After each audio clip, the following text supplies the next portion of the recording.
Kemudian ada pertanyaan yang nomor 4, yaitu faktor yang menyebabkan blooming alga.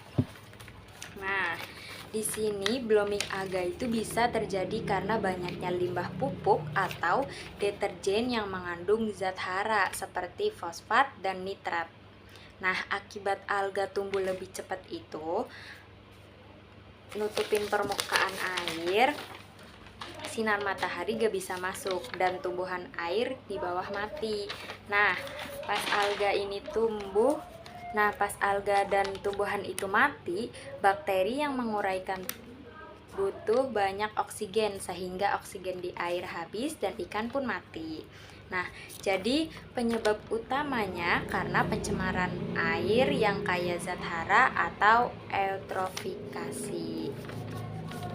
Nah, kemudian ada pertanyaan yang kelima, yaitu bandingkan ekonomi jarak pendek dengan kerugian ekologis jangka panjang.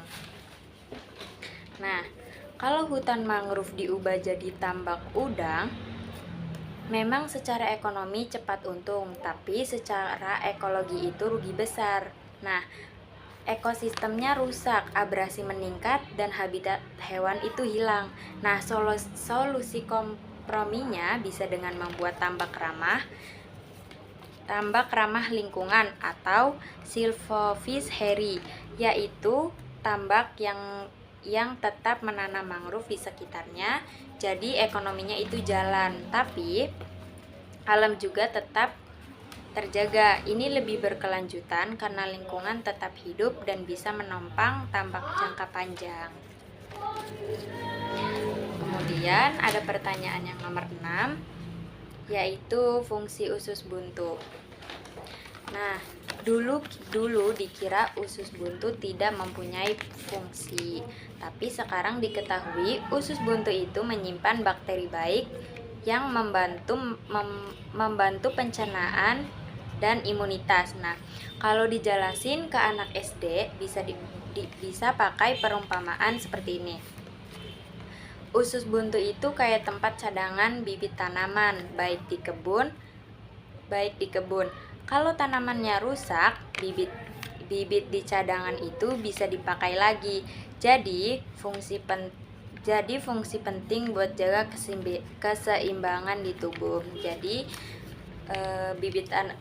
usus buntu itu bisa diibaratkan seperti cadangan bibit tanaman yang rusak dan bisa diolah kembali.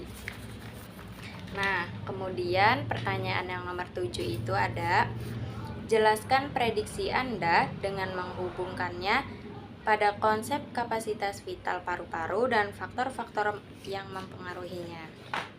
Nah, di sini itu ada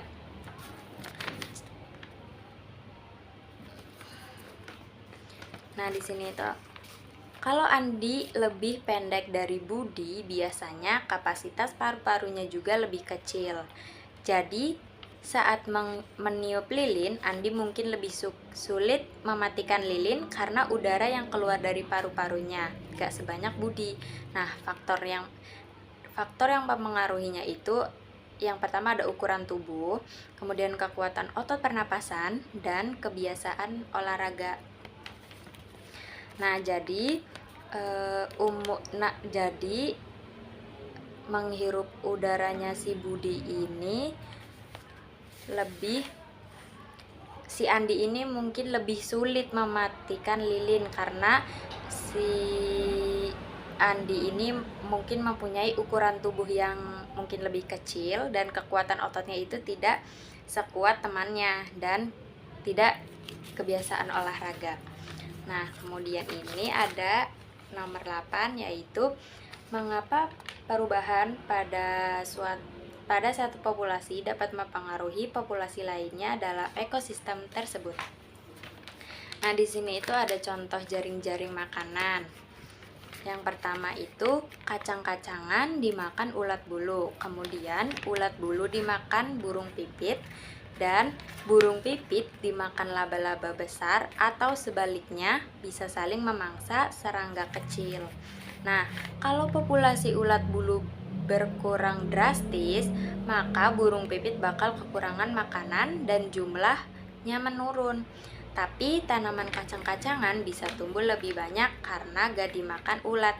Nah, jadi satu perubahan bisa mempengaruhi yang lain karena semua saling terhubung dalam rantai makanan.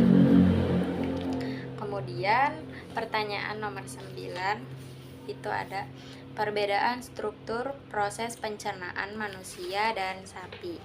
Nah, sapi itu mempunyai 4 ruang lambung. Yang pertama itu ada rumen, yang kedua itu ada retikulum, ada omasum dan abomasum. Nah, di dalamnya itu ada bakteri khusus buat mencerna selulosa dari rumput.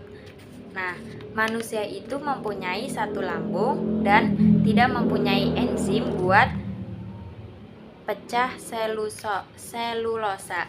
Makanya sapi bisa hidup cuma dari rumput atau cuma makan rumput, sedangkan manusia butuh makanan yang beragam. Kemudian ada yang terakhir itu pertanyaan nomor 10. Jelaskan tahapan kegiatan nilai-nilai konservasi apa yang ingin Anda tanamkan melalui kegiatan tersebut. Nah, di sini itu kegiatannya bisa observasi penggunaan air di sekolah. Nah, langkah-langkahnya itu ada ajak siswa melihat sumber air di sekolah seperti keran, kamar mandi, dan tanaman. Kemudian yang kedua, catat mana yang boros air, mana yang hemat. Nah, yang ketiga ada diskusikan cara menghemat air, misalnya mematikan keran saat tidak dipakai. Yang keempat, yang terakhir, buat poster, ayo hemat air, contohnya seperti itu. Nah, nilai-nilai yang ditanamkannya itu ada tanggung jawab, peduli lingkungan, dan kebiasaan hemat air sejak kecil. Terima kasih. Wassalamualaikum warahmatullahi wabarakatuh.